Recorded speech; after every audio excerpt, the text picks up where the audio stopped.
Kota Bengkulu is not just a city on the southwest coast of Sumatra.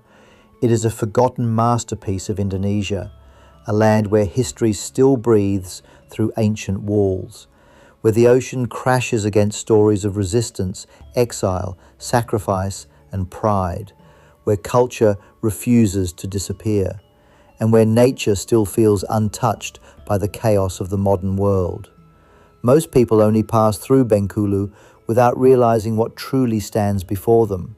But those who look deeper will discover something extraordinary, because Bengkulu is not built only by concrete and roads.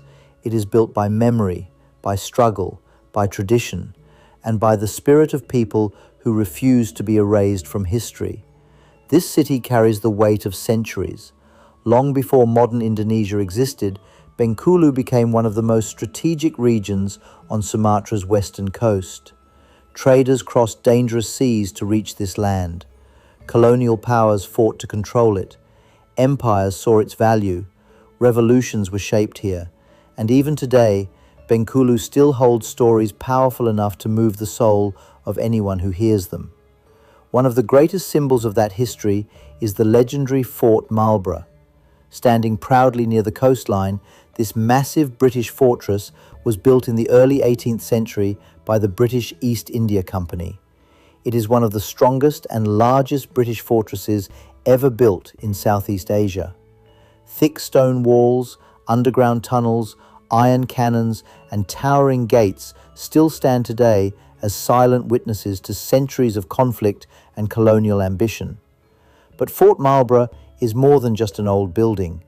It is proof that Bengkulu once stood at the center of global power struggles. Every corridor inside the fortress feels alive with echoes of soldiers, governors, prisoners, and freedom fighters who once walked those same paths. And while history gives Bengkulu its soul, nature gives it beauty beyond imagination. In the heart of the city lies the peaceful Taman Rusa Kota Bengkulu, a place unlike almost anywhere else in Indonesia. Imagine standing in the middle of an urban area while graceful deer roam freely around you. The sound of traffic fades behind the calm atmosphere of trees, fresh air, and open green spaces. Families gather here. Children laugh here. Visitors rediscover peace here. It feels almost unreal, a small sanctuary of nature hidden inside a growing city. But Bengkulu's deepest emotional power may come from one humble house that changed Indonesian history forever. In 1938, the Dutch colonial government exiled Indonesia's future first president, Sukarno, to Bengkulu, far from Jakarta, far from political influence, far from the center of resistance. The Dutch believed exile would silence him. Instead, Bengkulu strengthened him.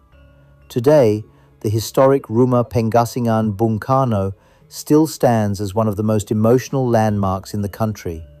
Inside those walls, Sukarno spent years reflecting, writing, teaching, and preparing for the future independence of Indonesia.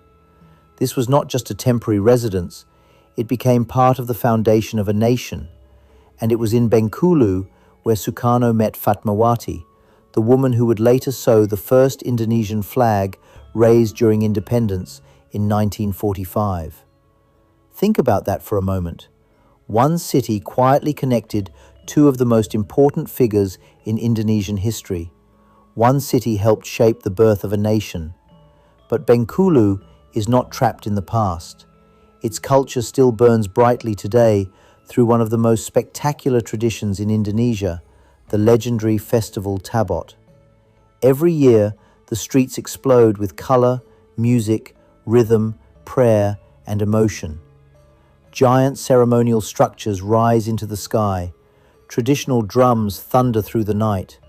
Crowds gather from across the region to witness a celebration unlike anything else in the country. The Tabot festival traces its roots back centuries, influenced by workers from South Asia who brought the tradition to Bengkulu during the colonial era. Over time, it evolved into a unique cultural identity found nowhere else on Earth.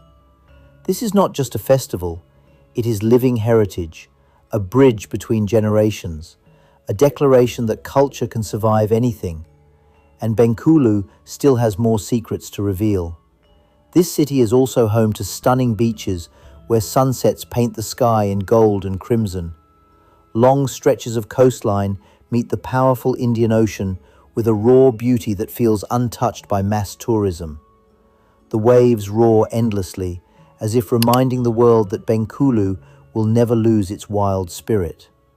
Nearby stands the historic Thomas Parr Monument, a reminder of the region's turbulent colonial past. Ancient cemeteries, old architecture, traditional markets, and local culinary traditions all combine to create a city filled with layers of identity. And perhaps that is what makes Bengkulu truly unforgettable. It does not try to imitate other cities. It does not beg for global attention.